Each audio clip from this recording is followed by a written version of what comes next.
All right, South Carolina suffers an 85-50 loss to number 17 Mississippi State to open up SEC play here in Starkville, Mississippi, and there's really no way to sugarcoat it. This was just an awful game for South Carolina. We saw this a few times last season where even in a 26-win season for the Gamecocks that ended up in an NCAA tournament appearance, South Carolina still struggled at times and had these blowout losses.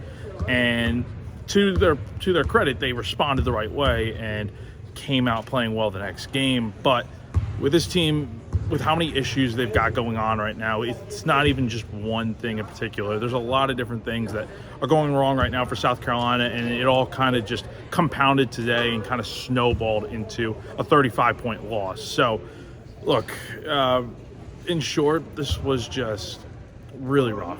Mississippi State comes out of the gates on fire right away. South Carolina, as has been the case pretty much all season, started off slow, couldn't develop much on offense. The turnovers were just absolutely insane today. South Carolina had 10 by the end of the first half, a number that just, it feels like almost every game now we're getting to a point where South Carolina is nearing that 10 turnover mark in the first 20 minutes of a game, and today was definitely another game where that ended up being the case, and it was just sloppy, a lot of bad passes today. Lamont Paris even pointed out in his post-game press conference that South Carolina just wasn't passing the ball to the guys in the same color jerseys as them. It was always these passes to Mississippi State and turning the ball over, and the Bulldogs went down and scored a lot of points today. I mean, they hung up 85, and it just felt like by halftime this game was out of reach.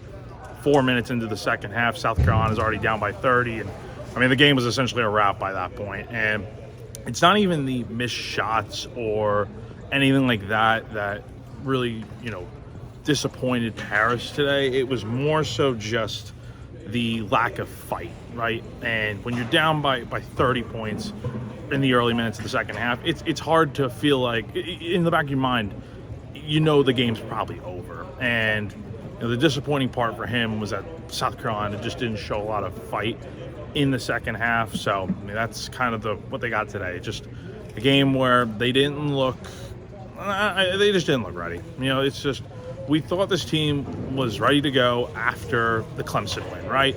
That was their signature win of non-conference play. Granted, they still had a lot of concerns, a lot of issues, but they still won 10 games in non-conference play, and it felt like, okay, maybe this team will turn it on eventually and they'll get ready. But today was just not that day. It was everything that had been going wrong in non-conference play that they were able to overcome and still find ways to win, albeit against mid-major opponents. That's nothing compared to what the SEC is going to be this year. But everything that had been going wrong in those games, like I said before at the beginning, it all kind of snowballed into one giant snowball and really just dampened South Carolina right from tip-off. I mean, this game was essentially over within the first 10 minutes or so. I mean, South Carolina couldn't get a bucket. Mississippi State went on I think a 26-4 run at one point. I mean, it was, when you have nearly as many turnovers as you made shots today, that's really the issue. And I mean, the one standout today, if we even want to say that, is Zach Davis having 22 points. But at the same time, and granted, he's not even starting, the entire starting five today combined for 22 points on 7 of 30 shooting. So a lot of issues right now, a lot to be concerned about, to be honest. It's one game, but I mean, look, it kind of felt like this was coming at some point with the way things were going for South Carolina. Just a lot of the issues, like I said, kind of just all culminated into one big thing today. So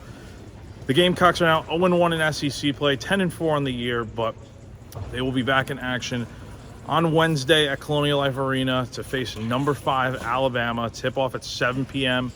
I'll be there covering that game, and then the Gamecocks face Auburn on Saturday. So really big homestand coming up. You just try to throw this game out the window and just move on, but it's definitely going to be tough to after a game like this. So we'll see what team shows up on Wednesday at CLA. So that is going to do it for now from Starkville. For GamecockCentral.com, I'm Jack Veltri.